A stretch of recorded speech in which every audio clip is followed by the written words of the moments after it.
My name is Konrad Styner. I'm a doctor of medicine. Tonight's story has the title, My Brother Joe. Guardian of birth, healer of the sick, comforter of the aged.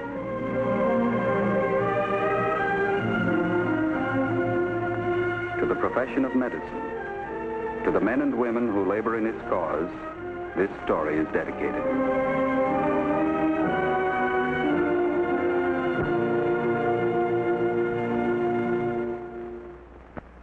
Our presentation tonight is the field of neurosurgery. The object in point, 2 tickets of admission to a baseball game. The case in point, Joseph William Lockwood. He's 10 years old. One Saturday morning, he wakened to a day bright with promise. But through a chance of fate, it turned out differently than he expected. This is the account of that day.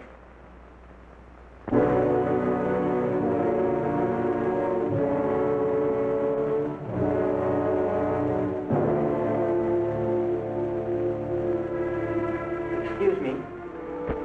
Yes? My name is Stanley Lockwood. I'd like to see Joseph Lockwood, please. Is he here? Are you close relative of his? Yes, ma'am. I'm Joe's brother. Can I see him? Dr. Bircher? Just a minute.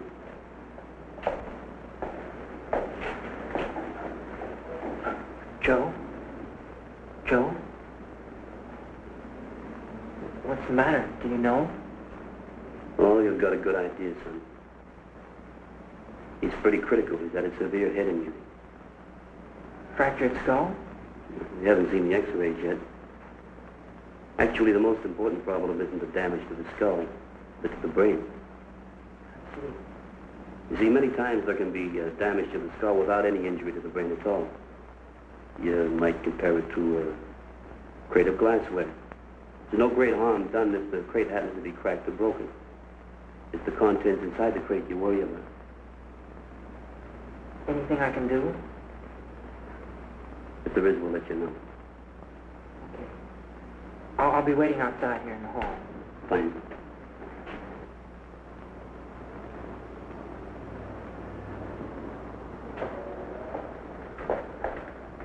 Excuse me. Yes. They said my father was here. Yes, he was out on the benches, but he might have gone down to the hall to use the phone. Thanks.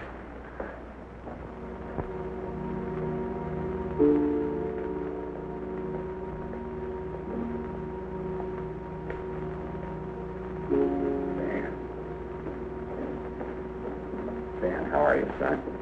I just called your grandmother's place. She told me you left. I came in a taxi. It took a long time. You okay, Dad? Oh, sure, just a couple of scratches. How about Joe? Did you see him? How is he? You were here first. Haven't you seen him? No, I couldn't, Stan. I just couldn't take it. I'd break up seeing Joey lying in there. Believe me, son, I wouldn't be any good at all. Joe's hurt, Dad. Don't you want to see him? Sure I do, but I just told you. If I saw Joey now, I'd break up. That wouldn't help things, would it, son? Yes, it wouldn't. Now, wait, Stan. What's happened between your mother and me? You know how much you fellas mean to me, you and Joey. You know how I think about you. Sure, Dad. I know how you feel.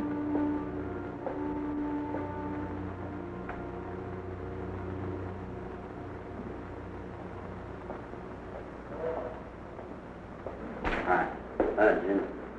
Story. Auto versus auto. Condition. Not good. The pressure's at 160 over 100. Pulse is a little slow, still 70. What's your impression? Severe cerebral contusion with edema, possible laceration. We're worried about interval hemorrhage. Blood pressure's up and pulse a little slow. It goes along with increase in cranial pressure. We've got him prepped for surgery just to be on the safe side. Any interval history? No, he was unconscious from the time of the accident. We did a spinal tap on him. The fluid was blood tinged. Pressure was 210. Any lateralizing findings? Nothing. Good cerebral contusion, all right. Better watch it pretty close. I'll call a consultant when the clinic's down. Right. Hi, Ben. Hi, Ben. John, is this the boy for the trach? Yeah, I'd like to try and help with breathing all we can. They're having a bit of trouble? Yeah, the gag reflex is pretty well gone.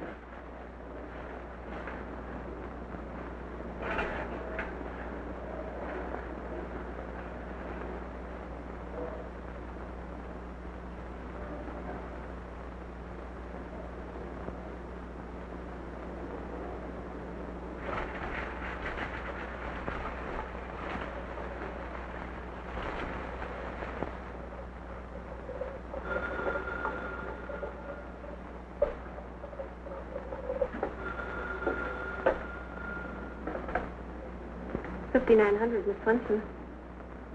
All right, thanks very much.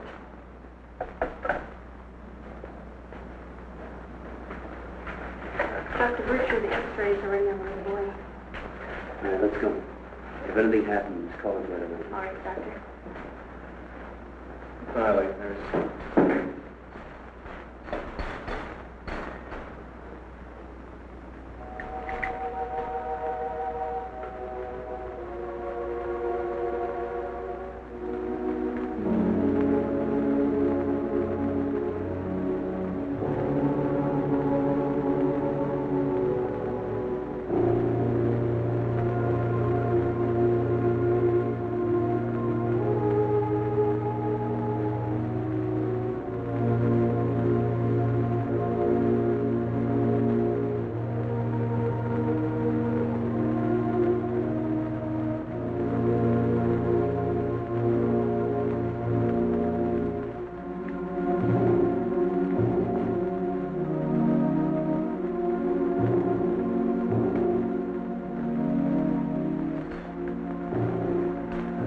Soldiers on the scaffold.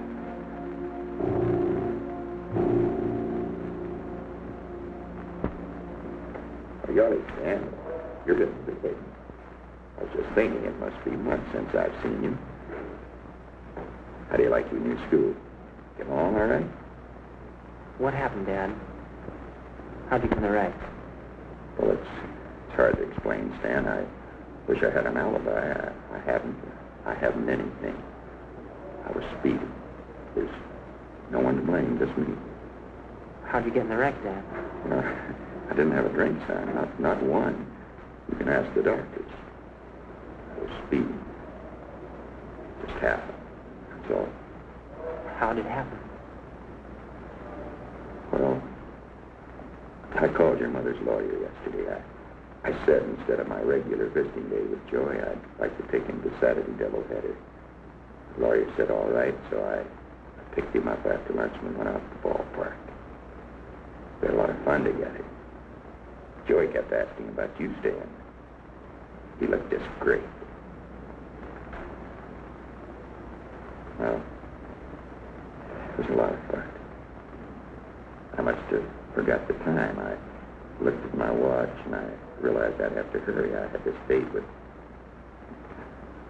with a friend of mine, so Joey and I got in the car and, like I say, it's going pretty fast. Speeding.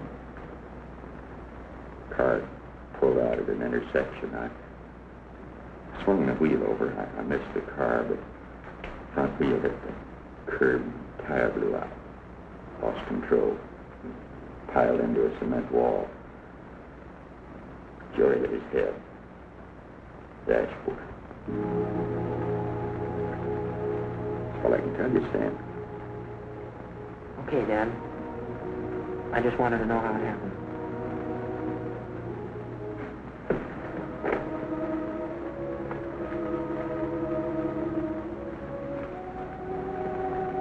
Cigarette, Stan?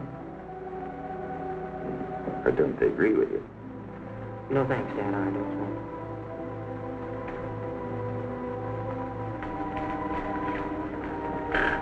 Look, Stan. Your mother's been notified. She ought to be here in a minute. I'd like to ask you a favor. Well, you know how she is. How excited she gets. I'll need your help, you know? No, I don't, Dad. Well, you know how it is. I don't hold any grudges. I say live and let live, but you know how excited she gets. She'll rant and rave and say all kinds of things.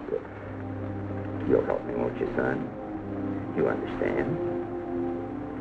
I understand, Dad. You always need help. Mm-hmm. There's no mistaking it. Linear fracture, right temporal. Runs all the way through here to the meningeal groove. No depression, though. Let's make sure Hardy knows about these films. I follow you. Just thinking, how about a couple of burr holes? You think they're called for? It's an idea a little better, I think it's the answer. Why? The pressure's up, the pulse is slow, he's not improving at all. That's true, but there's one thing we have to remember. He's had no lucid interval. There's still no localizing signs. So we have to go on the basis of the primary damage to the brain produced by the blow could account for the whole picture. There's not much we can do about a bruised brain. How can we be sure he doesn't have an epidural or subdural along with the contusion? Pretty hard question to answer, especially in view of the fracture. I'm glad we put in a call for the staff consult. It's all a question of calculated risk, Lou. As much as we want that patient to live, we got to remember we're not in the cheering section. We're not sitting out there with a rooted around the field. So it's our problem to make the best possible decisions based on the facts at hand. Okay? I follow you.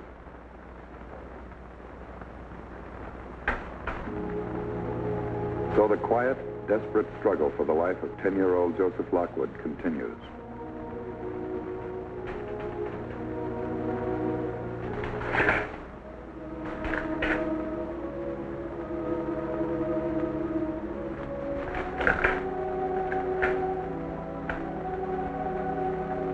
In order to aid the patient's respiration as much as possible, a tracheotomy is performed.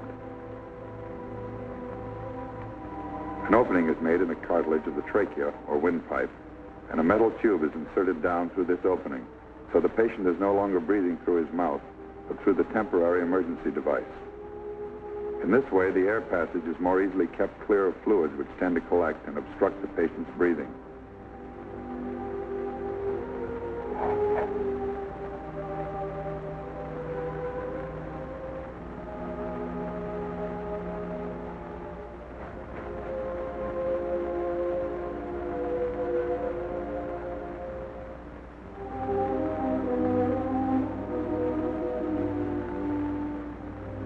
The oxygen supply is then regulated to conform with this procedure.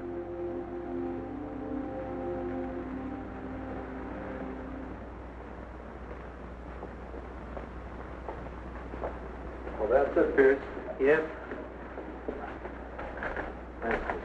You're welcome, Doctor. Ready? Right. Hi, John. The tube in all right? Yeah. Good airway, exception of the strength yield. Respirations are becoming a little slower, though. Okay, Vince. Thanks a lot. Right.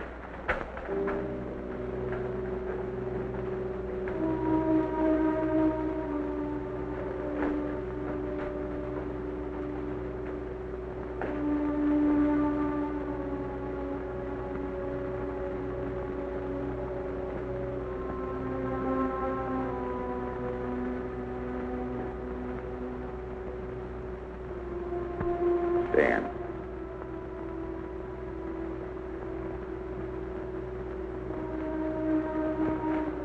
Darling, my baby.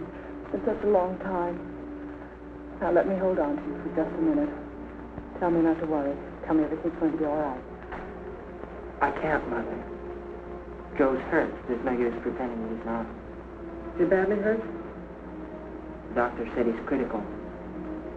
They're doing everything they can.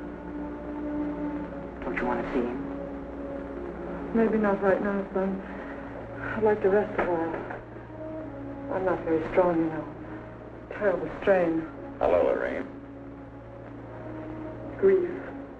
Every day that I've known you, you've brought nothing but grief. Now, wait a minute, Lorraine. Use your head. This is no time for that.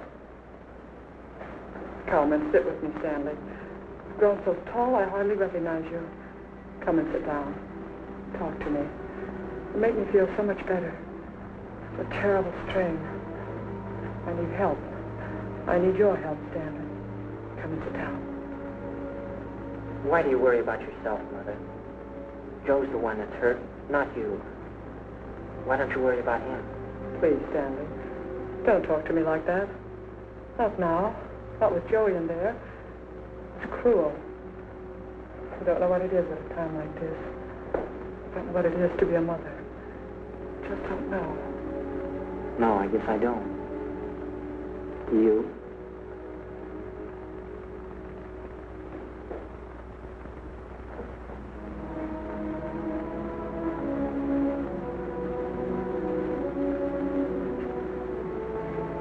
Still the same, 160 over 100. I guess we better do it. It's all we can. Yeah, all right, Frank. We get the parents' consent. It's all lined up, the blood's available. Yeah, we'll be up right away. Staff man? Uh-huh. Frank Kirkman. He saw the patient while you were in X-ray. He's waiting for 2:15. All right, let's go.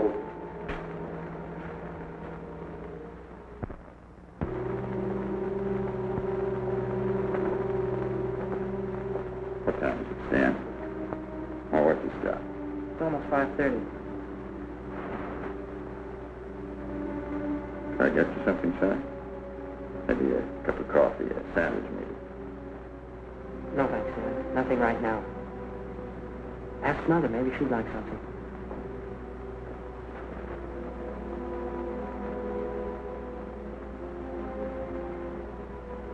I got you something? Would you care for a cup of coffee? Get away from here. Can't you try to be civil? That's the least you could do at a time like this. Get away from me. Hasn't changed a bit, have you? You're still the important one. Nobody matters, just you. Everything takes second place, even your own children. You've got your nerve. How can you even mention the children? Oh, you've done things to me before. But I never dreamed you'd do a thing like this.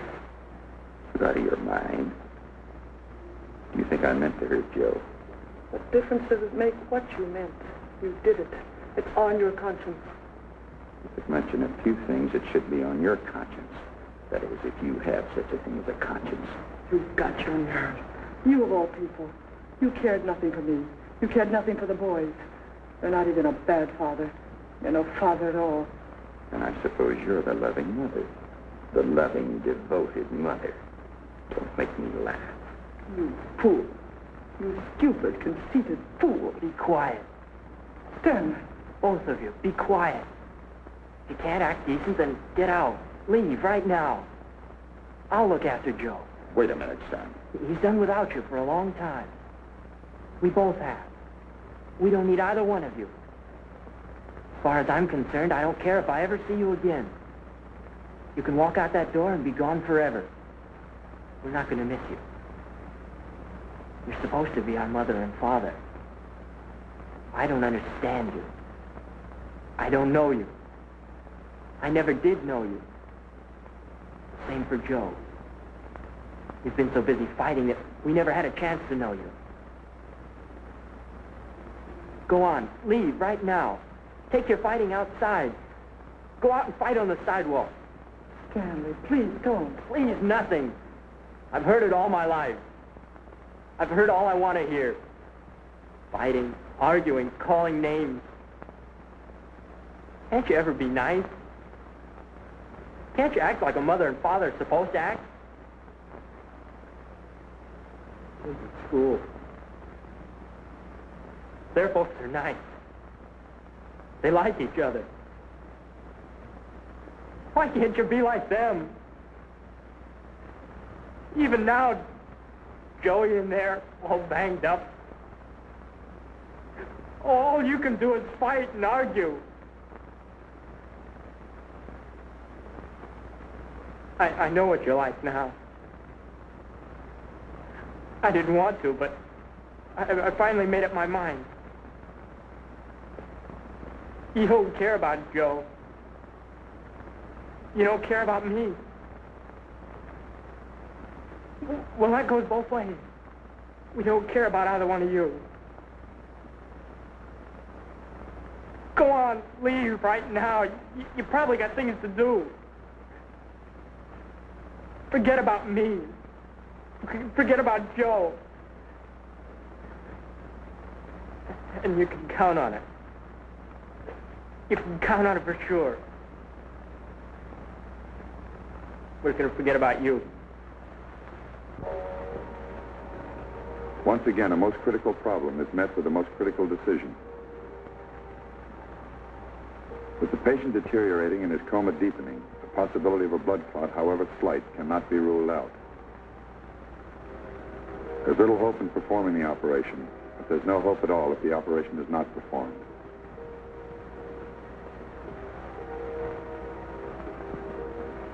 Openings approximately 1/2 inch in diameter are made on both sides of the skull in the temporal area, and the exposed surfaces examined for evidence of epidural or subdural blood clots. There's little hazard in the procedure compared to what might be gained from it.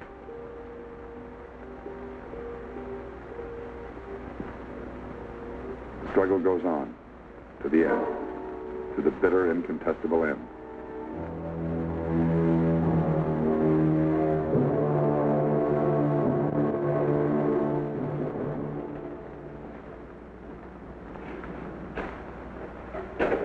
Rough one. 10 years old? It's not much of a life.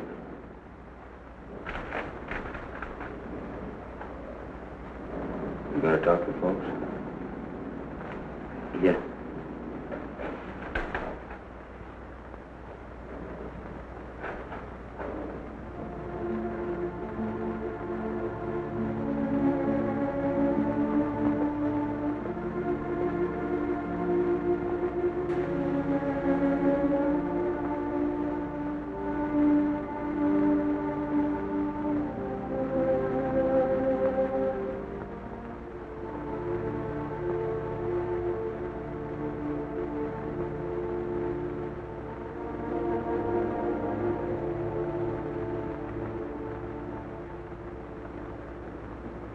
No.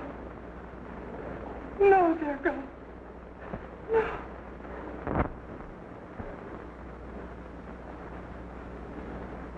Doctor.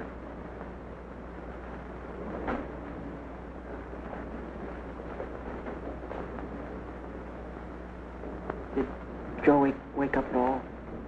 Did he say anything? No, he didn't, son. There was no pain. It went pretty fast. Would you get his things, please? His clothes? I'll take them. All right, son.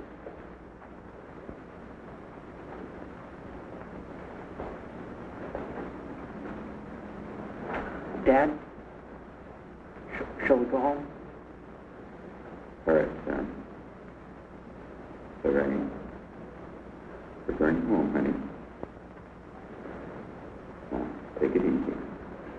Everything's going to be all right. Yes, sir. Thank you, Doc.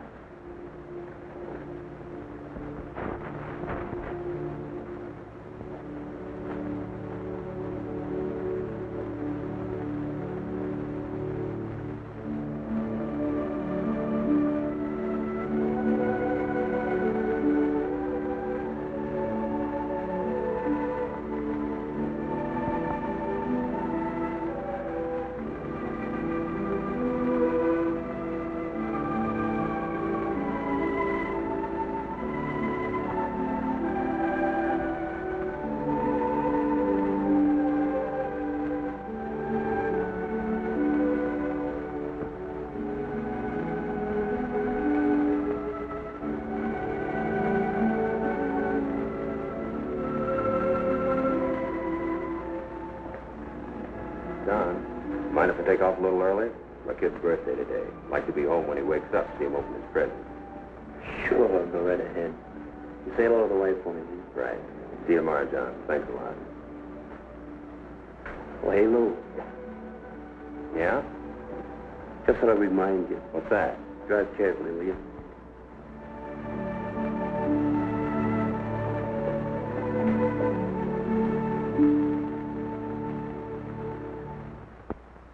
One final observation regarding the outcome of tonight's case.